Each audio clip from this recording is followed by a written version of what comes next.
Chapter 10. Sunrise. "Oh, boy, I'm glad to be back in my jeans," said Annie.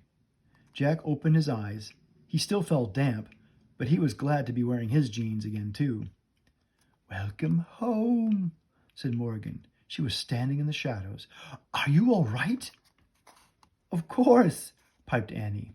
"And we brought back the lost book," said Jack. He reached in his backpack and took out the jeweled book of Brother Michael. He handed it to Morgan. The enchantress sighed. She ran her hand over the sparkling cover. "Oh, a great work of art," she said. Morgan then put the book next to the scroll from the Roman times and the bamboo book from China. "I'm afraid the story you wanted is not all there," said Jack. "Brother Michael didn't get a chance to finish it." Morgan nodded. "I know," she said. "Sadly, we only have bits and pieces of many wonderful old stories." "What's the story about?" asked Annie. "It's an ancient Chinese tale about a great serpent named Sarf," said Morgan. "He saved us by pushing our ship over the stormy waves," Annie said. "Sarf was a huge, ugly monster," said Jack. Morgan smiled. "Sometimes monsters can be heroes," she said. "What about Vikings?" asked Jack. "Oh, most definitely. Vikings could be heroes too," she said.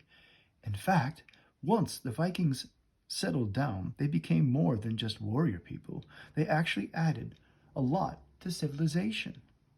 "We found civilization on our trip," said Annie. "Yeah," said Jack, "in the library of the monastery." Morgan smiled again.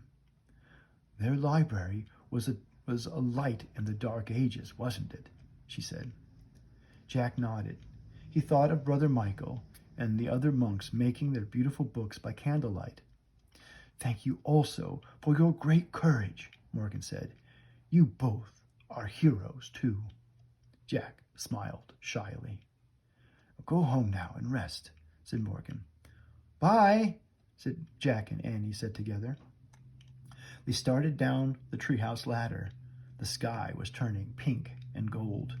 When they reached the ground, Morgan called out to them, "Come back in 2 weeks. We need to find one more lost book." "Where is it?" said Jack. "Ancient Greece," said Morgan.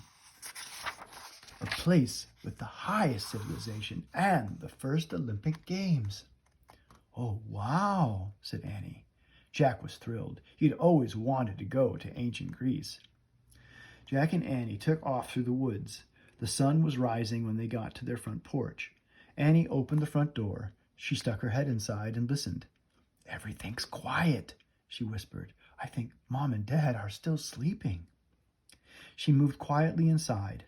Jack turned back to watch the red sun rise through the clear blue sky. He thought about how it was the same sun that had risen in Ireland over 1,000 years ago. "Shine, O light of the sun," Jack whispered, "on this day filled with wonder." Then he slipped inside his quiet house.